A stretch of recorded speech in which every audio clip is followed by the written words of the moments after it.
Okay, dear friends in Dhamma, we are going to start the second Dhamma discussion. So we have received several questions. So I invite Asoka to present the questions. Venerable Swamin Wahanse, we have 12 questions today. Right. I'll read the first question. Swamin Wahanse, when I meditate, I start with Anapanasati first. And once I come to selfless-like feeling, then I don't feel my body and I feel that I come out of the body. It is just like a piece of cotton flying. At that time, I merge loving kindness, Maitri Bhavana. While doing that, ideas or thoughts come which can make a difference in others' lives, such as treatment plan for a patient or an answer to a difficult question. Before all above, I feel cool mist, Pinibindu, on my body. What is all this? Sometimes I'm scared to tell anyone about this.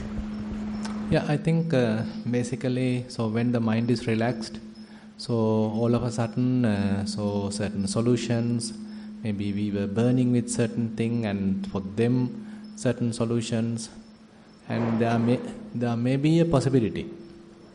Now it's very much like, say, you are in a very good sleep, but before you were sleeping, there were some issues, and you were burning with certain issues, certain problems. But with that, you went to sleep. You had a good sleep, by the way. And in the morning, very fresh mind, you immediately get the solution. So likewise, through meditation also, through Vipassana also. So once you are able to let go of all the things, you are able to release your mind completely, and you are maintaining a very relaxed, released mind. So at that time, immediately there could be a kind of this sort of kind of health issues, or rather health solutions, or something like that is possible. But the thing is, we should not promote it. So if it is your own problem, definitely you can get some benefit from that. But if you are going to make use of that and sort of trying to start a therapy, then you'll be in a kind of going in a wrong direction. So these type of skills probably are able to develop as a result of the practice, but it's a wrong path. So this is a kind of a side effect, side benefit we are getting, but we should not promote. So probably if it is your own problem, definitely it has an advantage, but we are not promoting for the others. There are these kind of skills being developed for therapy or for predictions or forecasting certain things, and these kind of side effects, side skills can be developed, but we are not here to promote that.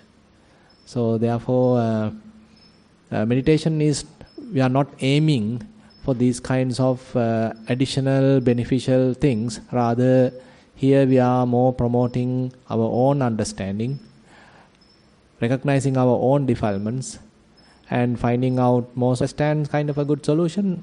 Telling that is all right, but not for business. And again, it is not for kind of type of a marketing type of thing, but it's a very close issue, close friend come and simply talking with you so that you are capable of helping. You can do sort of some counseling type of thing. So that should be all right. But we need to be a little careful not to allowing the mind to overwhelm by these skills. So these are some side skills sometimes being generated. If we keep more prominence to that, or if we give more value to that, then that track may get more and more strengthened, and that is not necessary. Yeah. Question number 2.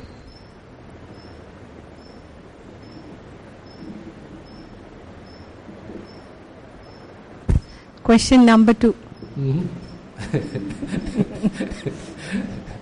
Some more amplify. Now you can try. Question number 2. Okay, good. Dear Venerable Bhante, I practice being mindful on and off, and I am grateful to attend this retreat. I am reporting my experience for your guidance and advice. I practiced walking meditation for about 45 minutes. I stood at the corner of a walking path and scanned the body, then started walking. My attention was on the soles of the feet. I felt hardness of the ground, prickiness of the big sand particles, softness of fine sand, all which became prominent depending on different areas of the walking path. These were felt first on the skin on heel of the foot, then the middle part and the big toe of each foot, one after the other. Sometimes it felt like rolling of a cylinder. When standing at the corner, I noted prolonged sensations of hardness and coolness of the ground, or a rock digging into the skin on which on the whole feet touching ground, opposed to changing sensations felt at different parts of the feet when walking. Mind was giving instructions to stand, turn away, stand and walk. I was also at times giving a live commentary of the experience on sensations felt by the feet. I also recalled discussion yesterday and said, "Shut up now," and report later. I recall hearing rustling sounds made by the wind on the leaves few times and seeing others walking at the end of the turning. Other than that, sounds and visuals stayed at the background. Thoughts flew by. Mind was quick to label past memories and dismiss them at the beginning, but it engaged with ideas and plans which lingered longer.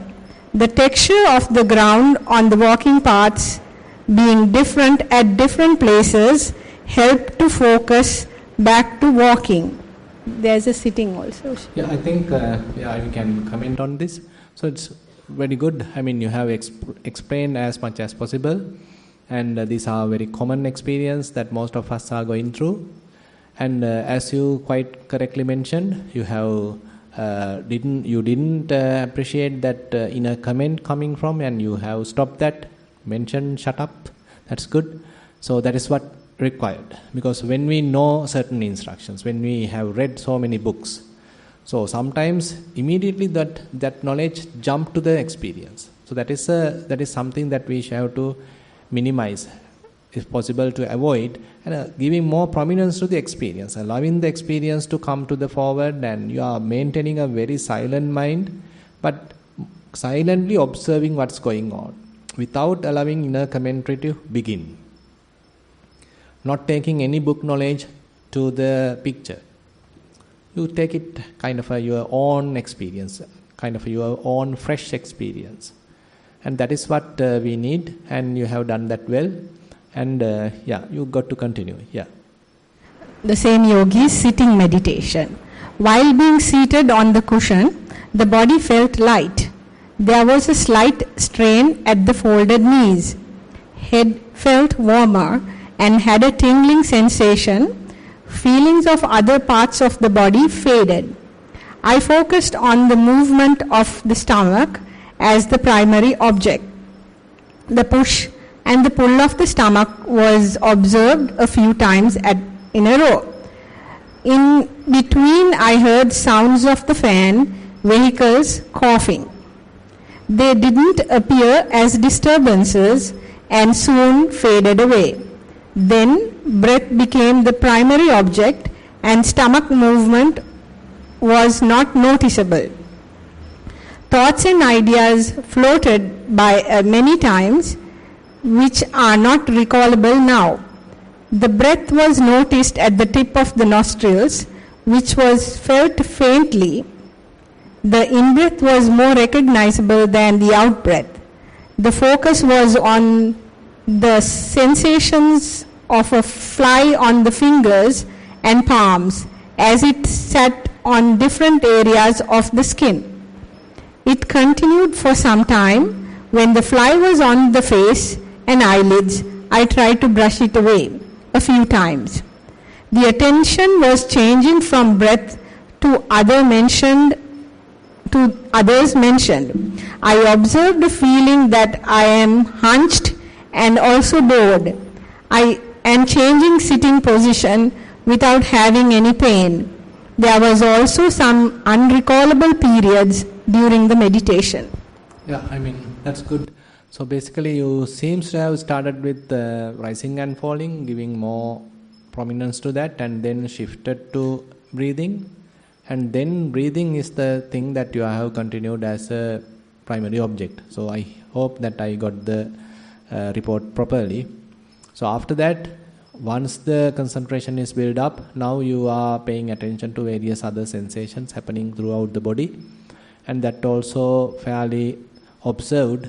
And more you need to continue this process, and probably sometimes in the future you don't need to even go to the rising and falling. You can immediately go to maybe breathing. Keep your attention at the nostril and be aware of in-breath and out-breath so that you can refine your attention quickly.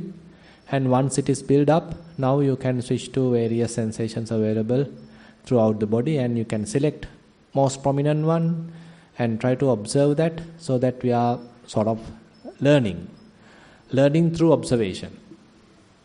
So various sensations are happening and you are keeping your attention, and we allow the mind to sort of get educated through observation. So we know certain knowledge, we already have some book knowledge, theoretical understandings available, but now we are doing kind of a practical part. We are keeping attention for a considerable period of time and allow the mind to see what's really going on. And if it fades away, you can check another one, concentrate on another one and see how it is happening. So likewise, we need some time for this exercise.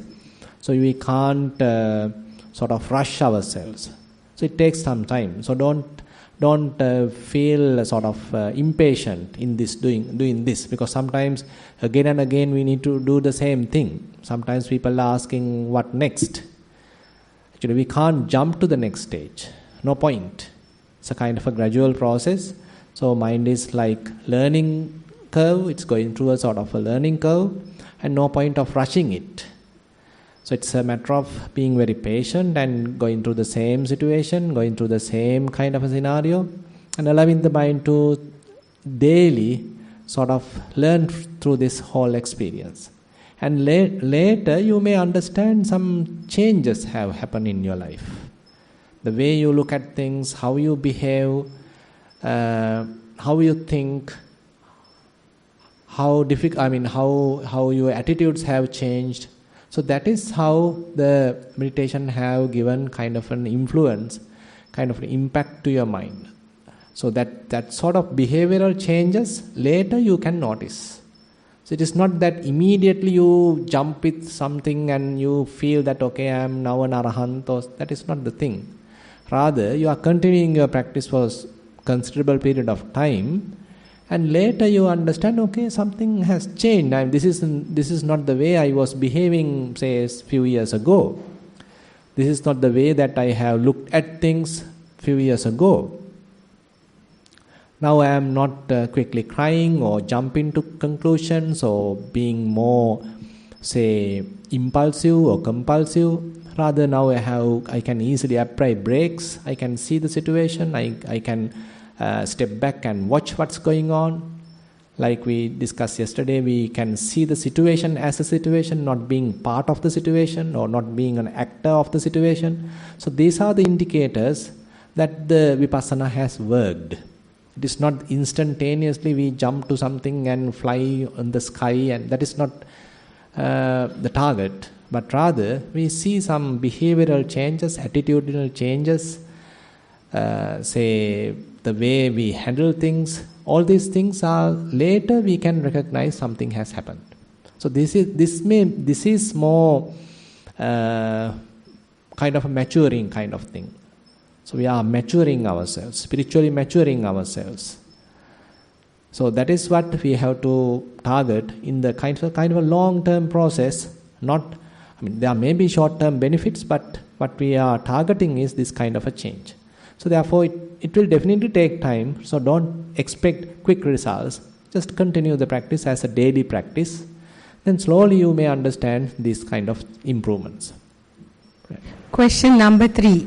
Meditative experience report. Morning session. Sitting meditation. Felt sleepy for 10 to 15 minutes.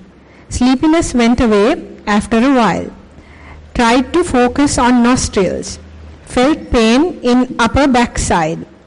Focused on pain and it went away to appear somewhere else.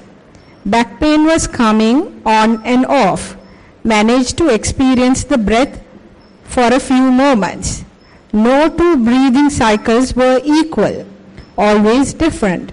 Mind was circulating between pain, daydreams, and focus. As walking meditation. Walking meditation could not focus on steps, body initially. Only a few steps per stretch. After a while, the mind latched on to the feet touching the ground. Felt that the body was like a sack of fluid hitting a rock on each step. Felt like earth is hitting the feet and the entire body was shaking like a walang massa. Mind had more attention in the walk per moment, much more than sitting meditation. Sorry, can you repeat the last sentence? The mind had more attention on the walk per moment, much more than sitting meditation. Mm-hmm. I think you are catching up, you are understanding the method.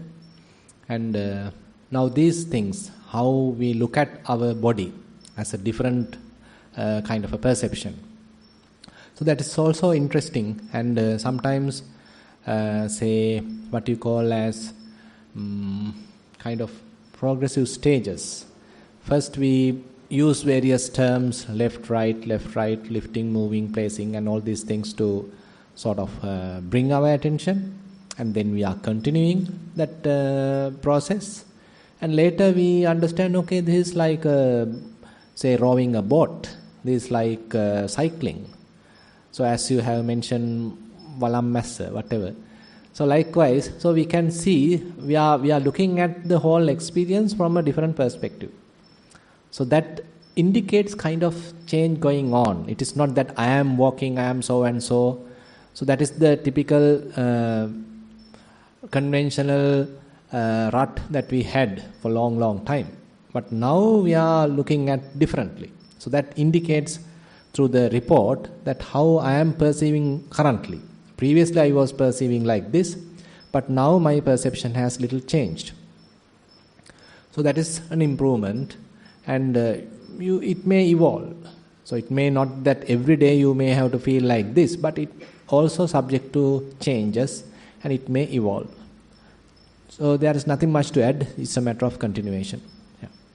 Question number 4. Theruvan Saranai.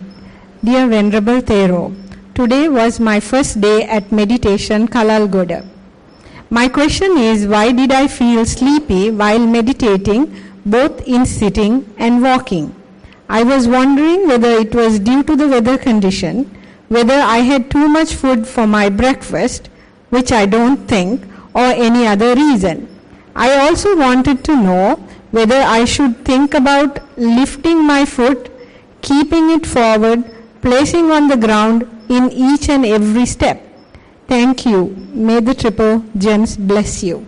Yeah, this sleeping problem is something that most of us encounter when we are new to the practice.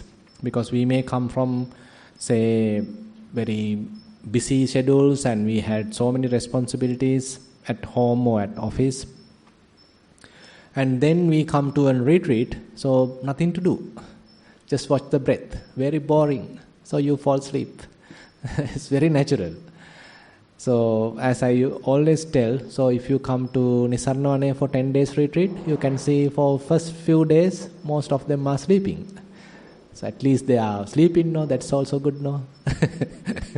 So they can't even sleep at their home. So much of trouble and so much of problems, so much of responsibilities, can't even sleep, can't even breathe, no time to breathe. So after coming to Nissarana, at least they can breathe. So even sometimes Bhante Dhammajiva say, even though you do Anapanasati, take some time to breathe. So sometimes even when people are meditating, they are so serious, they don't have time to breathe. So therefore, I mean, these things are very common. Actually, I can remember when as a lay practitioner, when I went to a retreat, so my first few days are the same, very difficult. Because, I mean, can't keep attention on a very, very boring thing, and is, again and again nodding, and very, difficult to concentrate, and all these troubles are there. But the continuation is the only solution. So we need to train the mind. Now mind has become very gross. Our mind don't have any sensitivity. Our minds have become really rough, very gross. So these kind of subtle sensation is very boring for that kind of a mind. But suppose that your mind is very refined, even a slightest thing that you can notice, so that is a very, fairly a sensitive, mindful situation. But because of various entanglements, various duties, various other experiences, and various other things, advertisements and bombardment of so many other things, so our minds have become really corrupted, fairly rough. So this kind of subtle event is very, very boring, and it thinks that, okay, now is the time for sleep. So that is a very obvious thing. But the solution is, again and again, train yourself. Say, continue your daily practice. So every morning, just wake up a little and do some walking. Not immediately going to work or jump into other thing. Rather do some mindful walking. Just relax yourself. Walk for a while. And if time permits, sit for a while. And if you are a working person and if you get a lunch hour, have a walk. During that time, finish your lunch and don't spend time with others talking this and that. Just take your time and take a break and walk. Be with yourself. Develop mindfulness. And after coming back also, if you have time at your home, just do a walk before the sleeping and sitting also. So likewise, we need to refine our attention. So our minds, as I mentioned, due to various things that we encounter throughout our life, and again we are now forced to do multitasking, so it has become really blunt our brain and blunt our attention. So that is actually very harmful. So the practice actually helps us to again earthing ourselves, grounding ourselves, refining our attention. Know that I am living, I am sitting, I am walking, I am standing, not dreaming, not in an imagination. So likewise, so it is very much like helping you to live your life. Not always running after this and that, but rather live your life, experience the life. So therefore, please take the practice to yourself. You take kind of an energy from here, start the practice from here, and continue that at home. Then slowly you can overcome sleepiness. And the other things are, say, before sitting, probably you can, if this place is more type of gloomy, you can sit outside. And even when you are walking, you can select a little sort of an area where it is more illuminated. Light is more available so that you feel more open, more active. And sometimes, actually, I have seen some people are even walking backward to develop more attention. But I don't like to really recommend that. But if you really feel sleeping even while walking, not a bad idea. You can walk back. Maybe you can try that outside, maybe on the road also. So don't ask any insurance from Dilhara, by the way. So sometimes, I have seen some kids are, walking on the edge of the path. Now, edge is there, so they are balancing themselves and walking on the edge. Interesting, and not a bad thing. And if you go to Kaduela, you see that the ropes are there, tightened on in between two trees, and one rope is there to hold, and the other rope you have to put your foot. Probably we can try that here as well. So when you feel sleepy, now you get on to the rope, and now you are all are doing the walking on the rope. Not a bad idea. Interesting.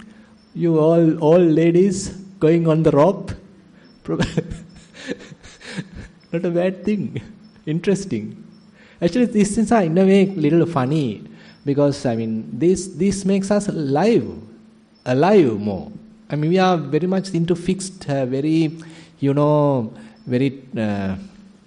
like frog in a well type of thing. But when these things are, different things are available, so it adds some fun to the life, and you feel more active, you release all your tensions, you forget about all the troubles, and just enjoy.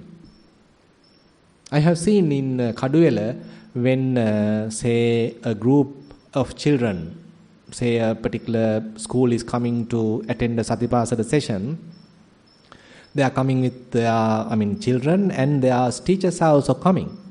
It is not that simply children are playing and teachers are simply sitting. Teachers are also participating. So that is the interesting thing. So children are also going through that, the rope line, playing, laughing, and all these things. And the teachers also follow. So we also have the child is in you, in me. So just, not a bad thing. So you don't need to think, okay, you're really old and I can't walk now, I can't. That is more kind of sluggish attitude, no? So if I am being active, and there is another one, using logs. So logs are being kept very strongly, firmly on the ground, and it is one log. Suppose one log is here, another log is here, another log is there. So you are keeping very balanced foot on one log, and the next foot you have to put on the other log. It is a little bit height. Some height is there. So you have to balance on that, and you have to walk. That is also available in Kaduela. Probably we can try something here also. So kind of commando training. Not a bad thing. So you all are, otherwise you have to prepare for death. If these things are available, then at least you can live a few more years. Because people are laughing and enjoying, and when they feel sleepy and they go to this rope line and they are enjoying, others can clap. Not a bad thing. So then it's more enjoyable, and it is not that always coming and closing the eyes and nodding, and that is not meditation actually. So we have to feel active. So the mindfulness practice doesn't mean that you being very passive and not doing anything and always kind of concentrated and kind of have your own cocoon and go to that. So that is more into the concentration side. Concentration is part of the practice, true, but it's more and more it's opening up. Concentration is necessary to observe, and more you observe and you understand. Through the understanding, what mind does is releasing, letting go. And then mind becomes free. So the free mind does not mean kind of a sluggish mind. Free mind does not mean very lazy, lethargic mind. It's an active mind. So that's why for 45 years, Buddha was teaching, Buddha was traveling all around India, the whole North India. You can see how long he has traveled. Very, very long distances for 45 years. So now we can't even use a bicycle, we are asking for a three-wheeler, we are asking for an auto, as for asking for a car. We don't know how to walk. So that's why, all these troubles. So if you all know how to use a bike, or if you know how to walk, then there won't be a big issue on the fuel. So many are using the the walking and the riding bicycles and all these things. If you look at the developed countries, say if you visit Japan, so I haven't been to Japan, I have seen that. So you can see how many people are going by the bicycle to the to the work. Are we doing that in Sri Lanka? So these are developed countries. The way they think, so they are more active, and they ride the bicycle for long distance, and that adds more energy, and they do the exercise through that, and while riding the bicycle they can be mindful. So therefore we have become kind of a more lethargic type of people, and we always want others to do everything for us. We are not doing anything, and I want the most easiest path. That's not going to work. Then we have to always beg from others, like right currently what we do. But if we are more active, if we are into our own active kind of contribution, then we can rise up as a nation. So therefore, that's why Buddha mentioned as a result of walking practice, Adhana kamo hoti. So you can walk without any difficulty, you can walk long distances, you don't feel tired. Actually, I can remember Henepolo Gunaratana Bante, you know the Bante Ji. He was telling how long every day he is walking in this cold season even. He is in Massachusetts, right? Sorry? West Virginia. So he is there in the Bhavana Society, being a very old monk, every day for several miles maybe, every day is walking. Sometimes using a stitch. Now I think he is over 90 years. See how they are, these traditional methods really have protected the health. So that's why the monks who are going on village Pindapata, so they are very, energetic, and they are very healthy. So this walking long distance has given up more vigor. They are quite active. But if you simply don't do any of these and you want everything to come to your table, you can't even move, and easily you end up with diabetics and all, cholesterol and all these things easily. You can die maybe at 50 years. So we need to understand what has gone wrong. So why am I becoming more fat? Why my body is more sluggish? So, lack of exercises maybe. Unfortunately, we couldn't have the yoga session today. So all these things are something to think. So just assume that you have to go to a supermarket, and say it's 1 kilometer ahead. How many of you are walking and buying that? Say you need to simply buy groceries. Say you want to buy a book. How many of you are riding a bicycle? How many of you are walking? How many of you are using your own vehicle to go to the supermarket to buy a book? Ashamed. Shameful. Can't we simply walk and you do the walking meditation while going to the supermarket? So likewise, what I want to emphasize is we have to be more active, and these are the areas that we can actually develop. It doesn't mean that we are sort of torturing ourselves, but time to time, say we have to be more active, give some exercise to this body, rather than simply keeping out like a log on a chair. So you have to make it more active. Then it may be healthy and you may feel more energetic. And once you are, say, doing walking meditation or while you are doing sitting meditation, very rarely then you may fall asleep. Yeah. Question number 5. Venerable Bhante, meditation for grief and loss. Please explain as to how one can use meditation to deal with a recent loss of a parent. Thero Saranai. I think the solution is actually before the loss happen. If you are good practitioner, then you can settle quickly, or you can overcome the problem quickly. So that is what we call as resilience. So the practice actually builds something called resilience. So all the problems are there. It is not that we can avoid the problems because of the practice. Problems may come, definitely come. But you have the strength to face them. And even these kind of tragic things happen, losses happen, but you can quickly recover, you can come back to your normal life. So that is one advantage of the practice. So we all go through various difficult situations, calamities, tragedies, everything, but quickly rising up again back to the normal routine. So therefore, don't wait till the problem happens. That's why it's always, as Bhante Dhammajiva highlights, it's a kind of a preventative practice. Prevention is better than cure. So the preventative practice. So when you are doing good, when everyone is happy, do the practice. And when problem happens, then you can manage it, you can handle it, you can quickly recover.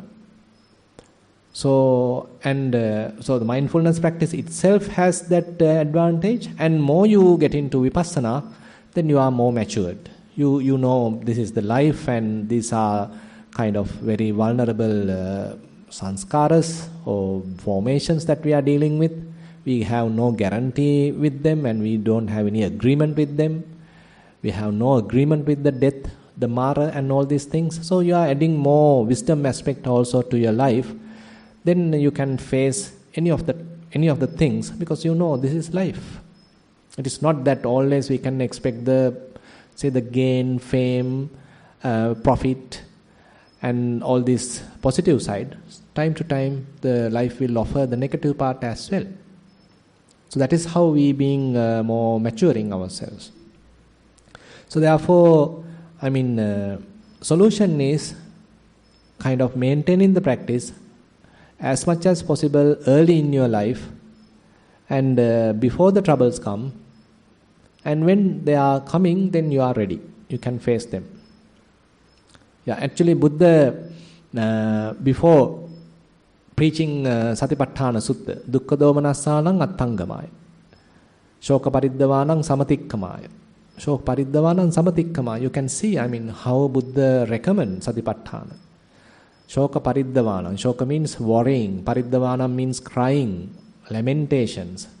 To overcome all these, to overcome all sorrows, to overcome crying, to overcome lamentation, then he recommends mindfulness. So it is, therefore, it may not happen overnight, definitely. But as you are continuing, you can see, you become more firm, steady. Mentally you feel more confident. Even though problems are there, you feel more confident. I can handle it. You get that gut feeling. So that is the benefit of the practice. Yeah. Question number 6. Venerable Bhante, I am practicing meditation for about 10 years now.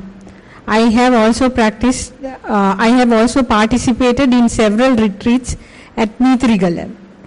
During the retreat, I can focus on my practice, and only very few times mind get distracted. However, when I am back in my office work and day-to-day life, I get angry with the circumstances. I cannot keep calm as in the retreat. How do I be calm without reacting to circumstances? Yeah, I also have the same problem sometimes. So till we become Anagami, what to do? So that's why, so some circumstances we can handle. If things are easy and, minor things can handle, but certain things still penetrate. Sometimes we take things personally. We think, okay, it's kind of a threat, kind of an event, kind of a burden. Why he is doing like that? Why he is doing like this? So likewise, we interpret the situation more in a personal sense, then get into angry. But if we can remember, okay, the practice, if you can remember, okay, they are, under the influence of defilements, as we discussed yesterday. So people are going through under the influence of the defilements, so they don't know how to handle them. They are poor victims of the defilements, so they are simply behaving as the defilements are suggesting. So they are very much driving. We are like puppets in that sense. So defilements are operating in the mind and they are simply using us. So we are doing this, that, shouting and screaming and all these things. So if we can look at the whole behavior in that sense, then we can forgive. Forgive ourselves, forgive the others. So, by the way, understanding, okay, I am still getting angry, it's a good sign. Because that indicates that you know that there's a kind of a shortcoming in my mind, still I get angry. So that is a good step, because you understood the fault, you understood the shortcoming, understood that I further have to improve myself. Then there's an opportunity. So therefore, nothing to worry. We are all in the same boat. So let's continue. Question number 7. Dear Bhante, today is my very first day sitting meditation. The good thing was when I could focus, I focused only on my breathing. The breaths were long and went for 4 beats, in and out. The bad thing was that the fans were making a loud noise, so I got distracted. Walking meditation. My walking meditation was good for the first 20 minutes, and then I got restless. I was thinking about how the cricket team, the Adelaide Strikers, and how they got another team out for 15 runs. Also, I felt a lot of pain from the rocks on the walking path. Good. So probably some others might have, even though you are talking about Adelaide, some others may be thinking about the LPL in Sri Lanka. If I am correct. So these are very common. We are interested of this and that, and they are popping up in the mind. So they are the distractions. So understand, even though we call it as my mind, even though I want to keep it to the desired object, my primary object, it doesn't behave the way I want. Keep distracting. So distractions are there. So if you can simply see this as a distraction, okay, this is a thought. It's not that I am encouraging. So I don't want to think about that right now. Okay, let me keep my attention on the foot. So likewise, slowly restrain yourself. Because mind is like a child. So it want to play. It want to jump. It is kind of mischievous. And you are like a parent. Now you need to sort of behave the child, or you need to restrain the child. Something like that. So child is kind of childish. So it's jumping, laughing and playing and all these things are there. But you understand, okay, like this, okay, let me carefully, gently restrain. So don't worry, it may take some time, but these are interesting and quite common and nothing to discourage. Question number 8. Dear Bhante, walking meditation on the choir mat.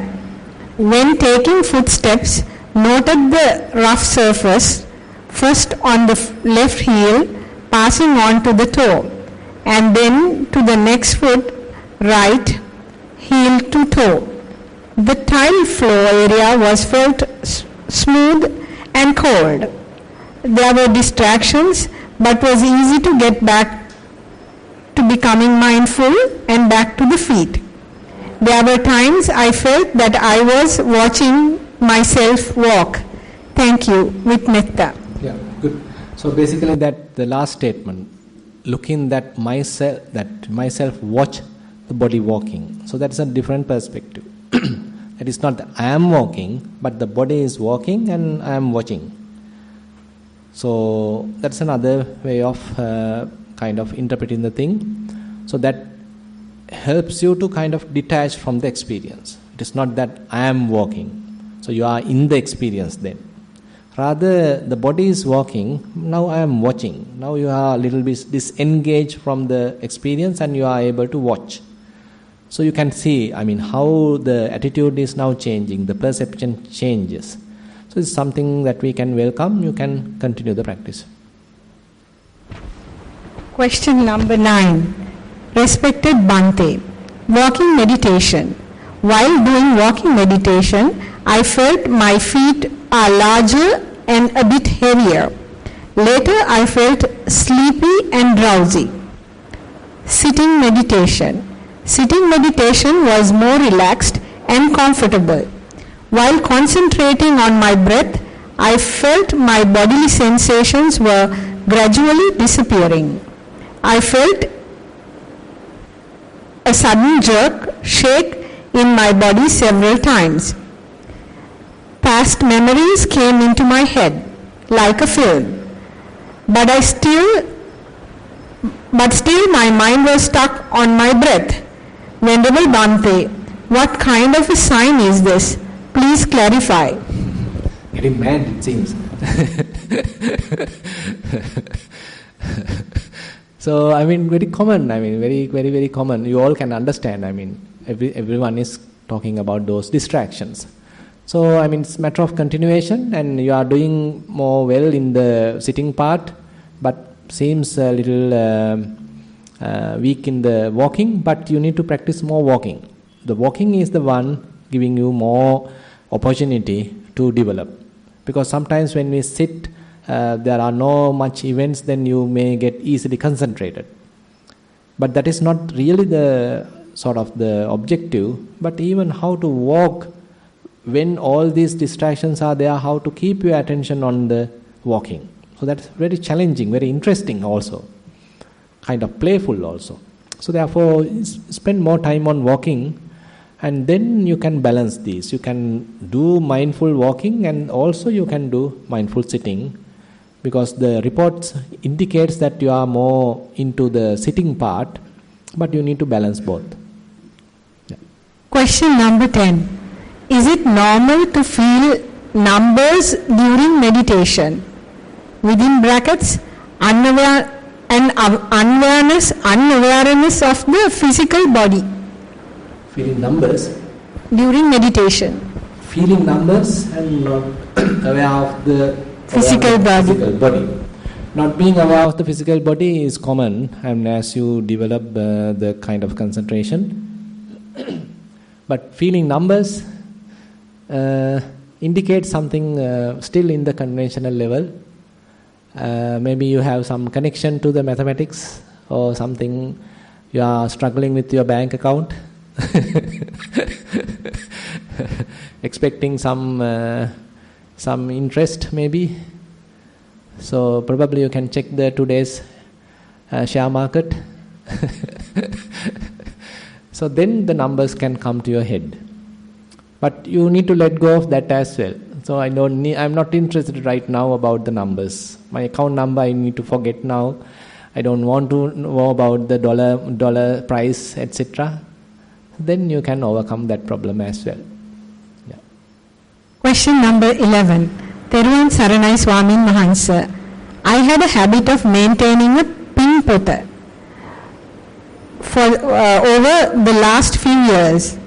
After listening to the Dhamma sermons and practicing meditation, I have realized that dwelling in emptiness is more important. So by writing and recalling the meritorious deeds in the Pimpota, are we paving the way for a longer samsara in Sugatiya? Please explain, dear Swaminathan. Yeah, interesting question. So that's why we need to know about the two sides of the Sammaditthi. So Buddha acknowledged both actually. So we have to be good human beings first. So that's why it is encouraged to do the wholesome deeds. That's why he defined Sammaditthi, the first part, as Sasava, Punya Bhagya, Upadivepakka. Punya Bhagya. So it is into the side of the wholesomeness.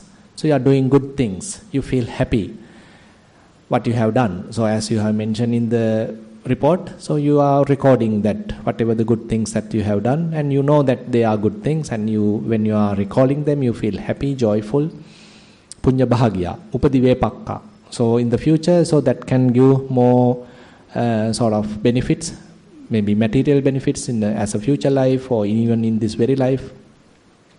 But Sasava means tainted, has a little bit of taint. So you indicate or you do things as a person. So the view, the personality view is included. So I am continuing my samsara as a good person. I am doing meritorious deeds. I am recalling them, enjoying them. And as you correctly mentioned, so it sort of accumulates our sort of the wholesome side of the karma. And then Buddha mentioned about the other side. That's the supramundane type of Sammaditthi. Anasava Lokuttara Magganga. Ariya Anasava Lokuttara Magganga. Ariya, noble. Lokuttara, supramundane. Magganga, so they become path factors. And Anasava, free from taints. So therefore, first of all, we need to be good people, we need to be a good person. So that is the first side. So we are establishing ourselves, we are not doing anything wrong. As we discussed last time, we understand the more gross part of the misdeeds, bodily misdeeds, verbal misdeeds and mental misdeeds. So we understand that, we avoid all those things, then we become good people. And don't stay there now. So now it's a matter of lifting yourself to the next level. So that is where Buddha mentioned about the Ariya Anasava Lokuttara Magganga, the next side of the Sammaditthi. So there, you are not promoting a self. We are not promoting a self-view. So we understand more deeply, and that's why the Vipassana is helpful for you to understand, okay, this is not a self going on, this is not I going on, this is not me. These are all different processes, these are causes and effects. So likewise, now you are approaching more deeply through the Vipassana, and now you are not promoting a self-view. As we discussed yesterday, now whenever mind wants to trick you as a person, so you laugh to that and simply discard that. And as you have mentioned, now we are not promoting all recalling of past deeds and all these meritorious deeds and all these things, because it promotes a self-view. So therefore, when you are more into Vipassana and you understand, okay, it's a matter of sort of more maturing this whole process. I am not going to entertain this kind of self-view. I am not going to encouragement as a person, rather say encouragement like behaving as a kind of a person, rather continuing, rather understanding, keeping the mind unattached, not grasping anything, not grasping the self-view, not promoting a self-view, and keeping the mind very relaxed, unattached. So this is a shift of your life. Previously you are being a good person, that is necessary, where you establish yourself in the good karma, accept the karma, and now you are going beyond that to the, trying to go beyond that using the practice, Vipassana practice, and that is more into the anasava. You are not promoting any avijja, you are not promoting any ignorance.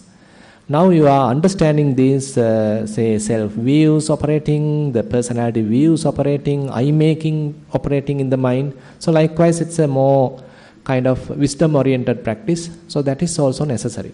So you have properly pointed it out, Now no need to sort of promote even the good deeds. Promote in the sense, you don't need to recall the good deeds.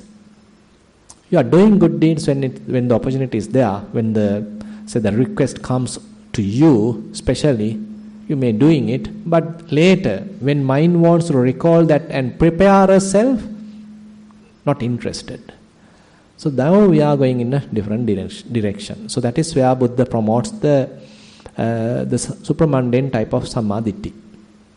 Yeah. Question number 12.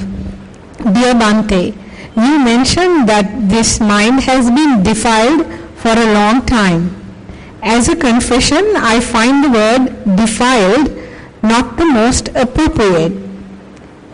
Is this not a play of light and dark concepts? Maintaining sila definitely has cause and effect, and general use would probably improve if we maintained more light. However, could you please explain the word defiled? Much merit for all you do. Theruvan Saranai. Yeah. So the Pali terms are papaka. So that means kind of stains, coloring, defiling, making the mind impure. So that's kind of a meaning is there. But typical translation is like the defiled mind or kind of cluttered mind. So you can see, when suppose that you are boiling with anger, what happens to the mind? So the mind becomes cluttered, you feel burdened, you feel angry. And so is the mind pure at that time? No. Your mind has become impure. It has become conditioned, it has become trapped, it has become tight. So therefore it is called defiled. I don't know, there may be another interesting term. You can come up with another English word. If you don't like defiled, probably you can put a new interesting word. Doesn't matter. So the idea is, whatever the unwholesome thing happens, or when we grasp that, so the mind also get the same unwholesome qualities into the mind. Very much like suppose we have kind of pure water, and you are keep adding some dirt to that. Then slowly it becomes more defiled, more impure. Now more dirt is available in the water. So likewise, so we can't say our mind had a kind of a period which is utterly pure, and then later it became defiled. So we don't have that kind of a definition. Rather, Buddha mentioned for long time, this particular mind has defiled, but you have the potential, you have the opportunity to make it undefiled, to make it pure. So the possibility is there, the potential is there. So that's the good side. So encouragement is not that we being kind of helpless. Rather, we understand, okay, very honestly, very humbly, yes, this mind is defiled, true. But as a human being, I have an opportunity to make it undefiled, to make it pure. So that potential is available in me. Say if you consider a seed. So if you simply keep the seed on a table, will it sprout? Will it become a huge tree? Suppose you are keeping it on a stone.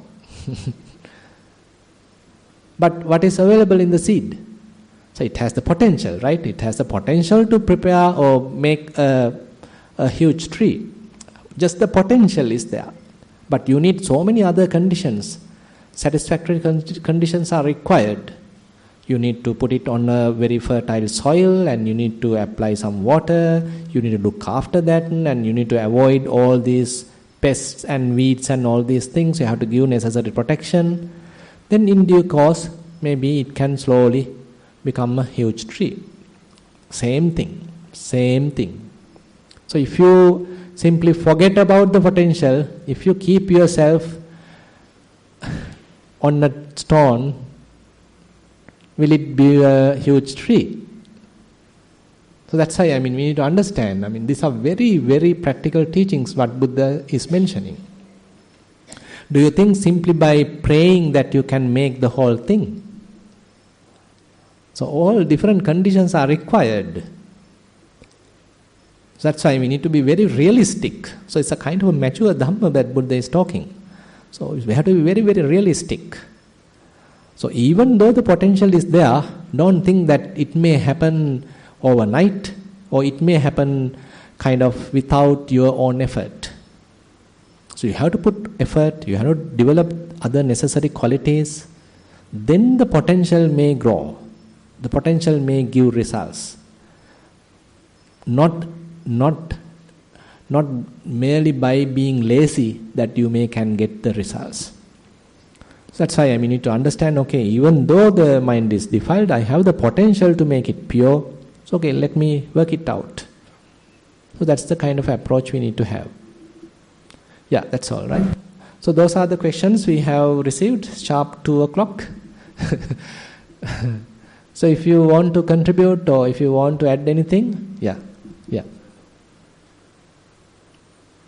Oh, sorry, sir. Yeah. So are you the one remembered about Adelaide? No.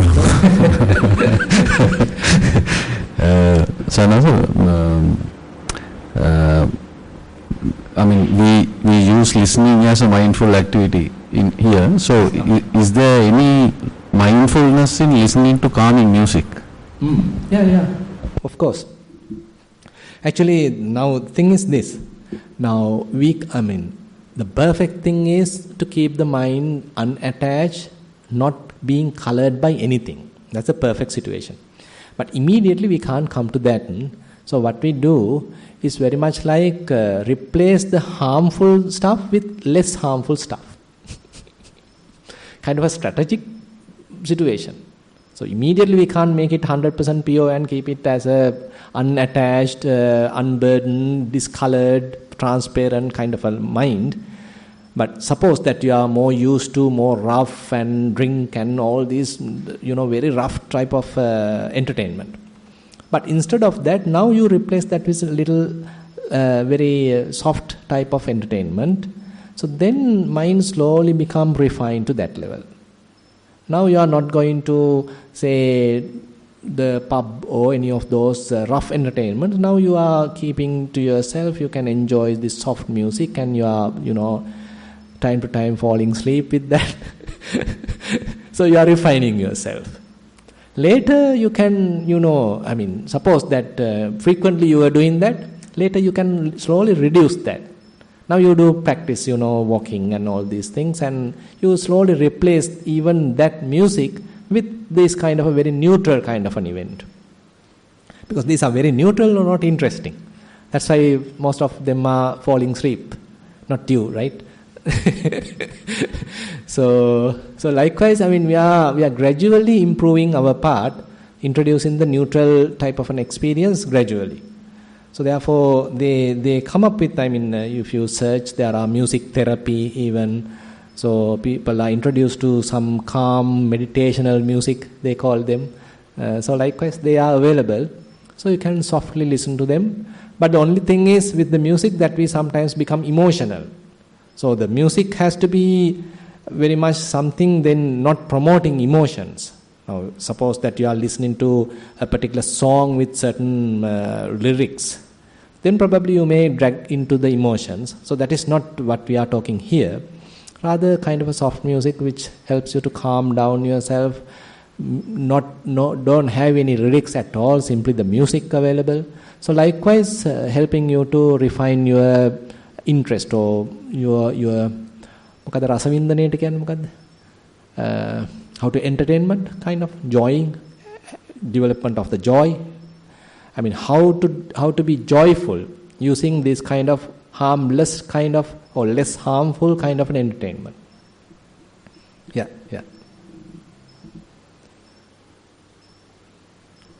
Sorry. Yeah. Are there any more questions?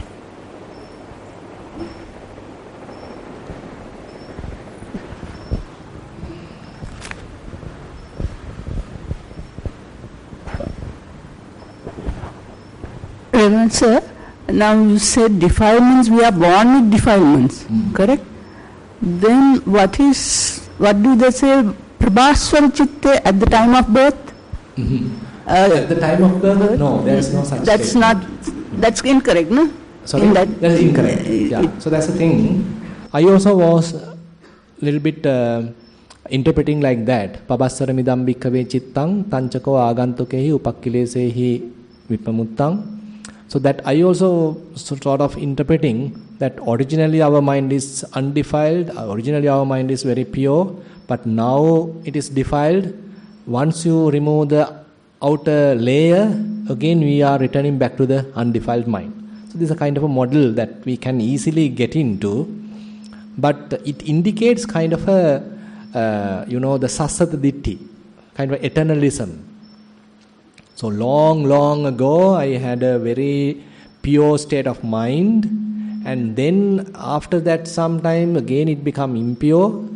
So that indicates kind of a sassata view, eternalism. But on the other hand, what Buddha mentioned is, for long time it is defiled. For long time it is defiled. So then we feel more humble. Yeah, that's a problem. I have to work it out. My mind was defiled for long time. I have to fix it. And the other thing is, there's a potential. Pavasara vidam bhikkave chittang indicates, okay, you have a potential to prepare a pabasara chitta. You have a potential, even though it's defiled for a long time, still you have a potential to make it pure. Using various conditions, using various, conducive conditions. If you are providing all these conducive conditions, then the potential is there for you to kind of blooming a lotus. So actually, Most Venerable Katakurunde Jnanananda Bande, he very beautifully highlight this point in the Concept and Reality book. So there he indicates, so if we think that there was an original mind which is undefiled, but later on it become defiled, and then it's a kind of a wrong interpretation. Rather, as the Buddha indicated in this, yesterday I have taken the Gaddula Baddha Sutta, so there Buddha very well indicated, so we can't recognize the beginning of the defilement. We can't recognize the beginning of a being who being defiled using avijja and the tanha. So all that you can't say after it has started million years ago, it has started billion years ago. We can't say like that. Instead, Buddha say there is no such beginning. You can't find such beginning. And again he invites us to reflect. So this mind has defiled for long time. So that helps us to be more grounded and more humble. So we feel then kind of an attitude, there's something is going wrong. I have to purify myself. So that encourages kind of a urge in ourselves to purify. So that is necessary. Because otherwise, we may simply spend our life more heedless manner, because ultimately we have a plan, okay, somehow it may get purified, because the original nature is purified, no? That is a wrong model. So there's a wrong model in the Brahmins also. So they say, so you can purify your mind by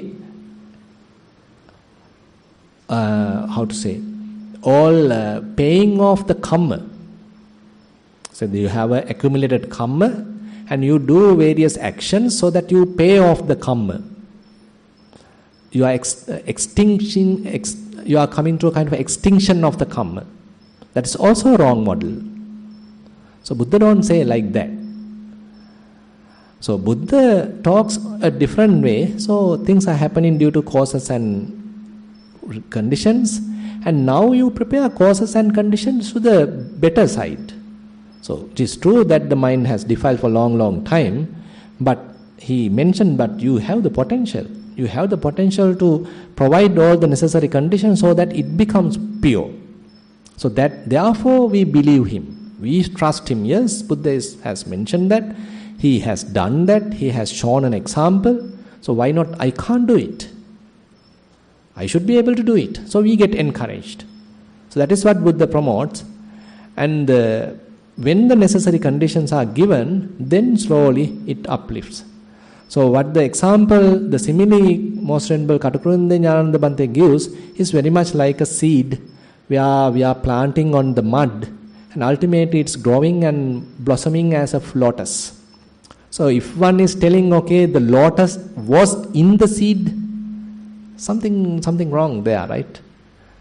I mean, can you say the lotus has now blossomed, flower? Can you interpret like, okay, the flower was in the seed? Can you say like that? It's wrong, right? But we can say there is a possibility or the potential in the seed to make a lotus flower. That is more reasonable, provided all the necessary conditions are given. Same thing for our mind. So we have the possibility, we have the potential to blossom as beautiful, say, flowers, very pure minds, provided the necessary conditions are given. Thank you. Yeah.